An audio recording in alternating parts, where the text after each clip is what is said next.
Okay, first we got to realize in the first place on how do they sell us on this whole idea with regards to sanctuary state policies. California started this in 2027, but what kind of rhetoric did they use when it came to actually having sanctuary states? Now, key in very close because if you blink, you will miss it. Today, I stand with immigrants, legal service providers, and organized labor.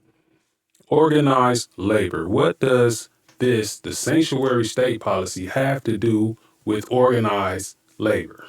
Think about this. When they go into this a little bit more, you're going to find out that it was that the sanctuary policy, how they shot rhetoric to us in order to get this done for organized labor, right, was to speak with regards to the immigrant being victims of crime, and they were in fear of going and reporting the crime to the police with them as being victims because they will be in fear of deportation. That's how they sold it to us. But so what does that have to do with organized labor? To unveil the transparent review of unjust transfers and holds, or the Truth Act. California's immigrants form an integral part of our state's social fabric.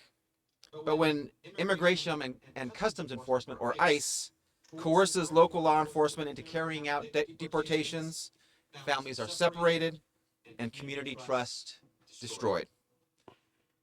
In addition, undocumented witnesses and victims are afraid to step forward or seek help.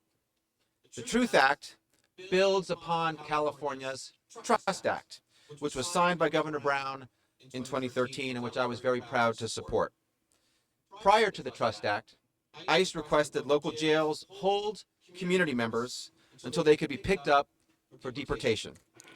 So not only are they creating a system into where individuals who are victims of crime or won't have to be in fear of deportation, but also they created a system to where individuals who are victimizing citizens or other immigrants in this country will not have to be fear of deportation. And that's all for organized labor. That's all to have these individuals in some form to be permanent, have a permanent workforce for organized labor.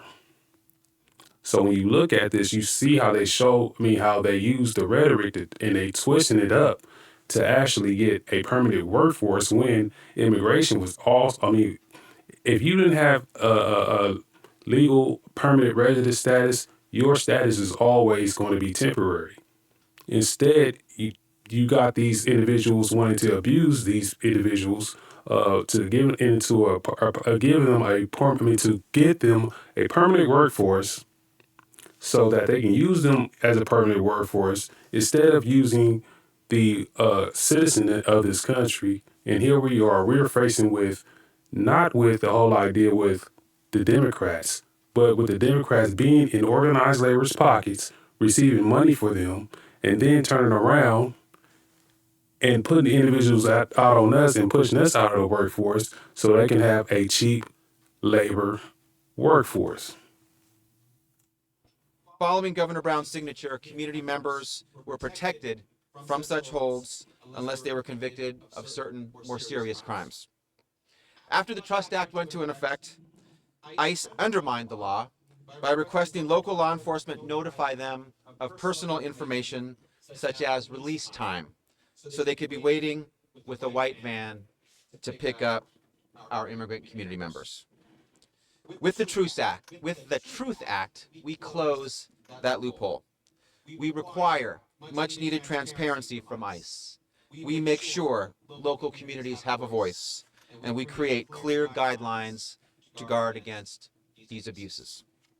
So what it sounds like to me that it's not ICE that's going against you and your values. It sounds like what you're actually doing is going against federal law when it comes to the unlawful entry or when it comes to providing people with temporary protective status or refugee status or H-1B visa status or such and such with all the ways that we have in this country for people to gain some type of legal status.